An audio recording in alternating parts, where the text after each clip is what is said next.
যতক্ষণ শুভেন্দু অধিকারী আর তৃণমূলে ছিল ততক্ষণ ছিল উনি সাধু, যে তৃণমূল থেকে চলে গেল সারদা কেসের অ্যাকুইজ।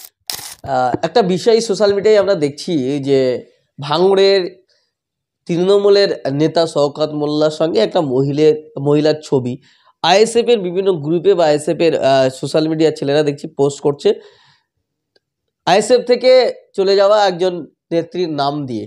বিষয়টা নিয়ে কি বলবেন? দেখুন, ওটার আগে আমি একটু কথা বলে যে প্রসঙ্গটা আপনি আসলেন, ব্যাপারটা হচ্ছে আমাদের রাজনৈতিক চিন্তাভাবনা আরও লেভেলে নিয়ে যেতে হবে। আপনার আমার দুজনের মধ্যে রাজনৈতিক মতপার্থক্য থাকতেই পারে।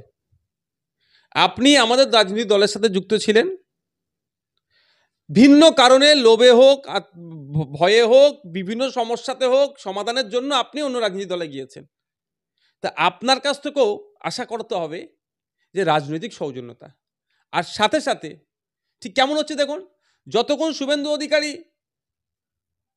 এতে ছিল, আপনার তৃণমূলে ছিল, ততক্ষণ ছিল উনি সাধু, যে তৃণমূল থেকে চলে গেল সারদা কেসের অ্যাকুইজড।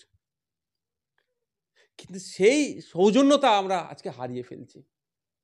যে ছবিটার কথা আপনি আমাকে দেখালেন মিডিয়া শুরু করার আগে, সত্যিকারের কথা, এগুলো আমি আমার ব্যক্তিগত বলছি, আপনার যেহেতু আপনি আমার ভাঙড়ের, আপনি বাড়ি, আমি একটা কথা শুধু অনুরোধ করব, প্রত্যেকটা রাজনৈতিক দলের নেতাদের কাছে আমার অনুরোধ এটাই, কর্মী সমর্থকদের কাছে অনুরোধ এটাই, আমরা ইস্যু ভিত্তিক আলোচনা করি, আমরা সাবজেক্টের ওপরে আসি, আমরা কারো ব্যক্তিগত জীবনকে নিয়ে কাটাছেড়া করার আমার মনে হয় প্রয়োজন নয়। কারণ আমরা রাজনীতি করতে এসেছি অন্য মানুষকে সহযোগিতা করার জন্য। আর যে ছবিটার কথা বললেন, সেই ছবিটা কিন্তু এই ছবির জন্য আমাদের একটা,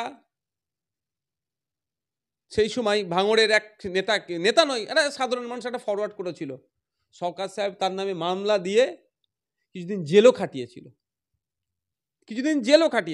ছবিটা আজকে নয়, বছর মানে আমি 3 আগেকার ছবি বলছি।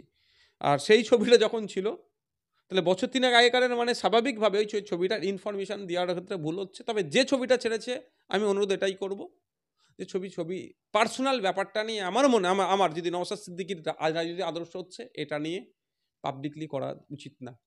ভাঙড়ের এ ধরনের তৃণমূলের নেতা আছেন, তাজা নেতা থেকে শুরু করে কাঁচা নেতা, কারো পার্সোনাল ছবি, কারণ একাধিকের পার্সোনাল ছবি আমাকেও পাঠিয়েছিলেন কেউ, আমি কিন্তু সঙ্গে সঙ্গে প্রতি উত্তর দিচ্ছি, এই ছবি ভাইরাল করার আমি রাজনীতিতে আসিনি, আমার আদর্শগত লড়াই।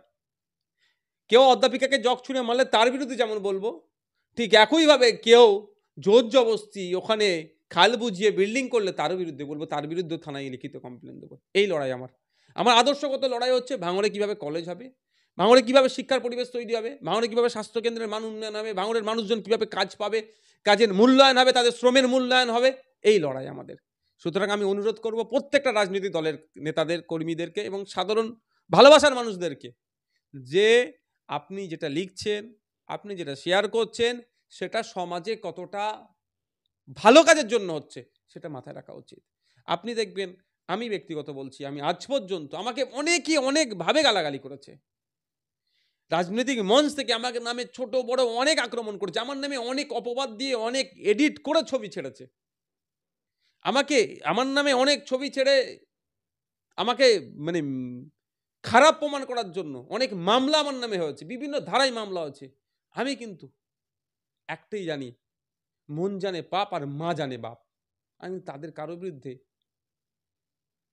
এই সেম ভাষায় আমি উত্তর দিইনি। হ্যাঁ, আমি শালীনতা বজায় রেখে, আমাকে যখন শওকত সাহেব একটা বাজে মন্তব্য করেছিল, আমি কিন্তু সেই বাজে মন্তব্যের উত্তর দিইনি।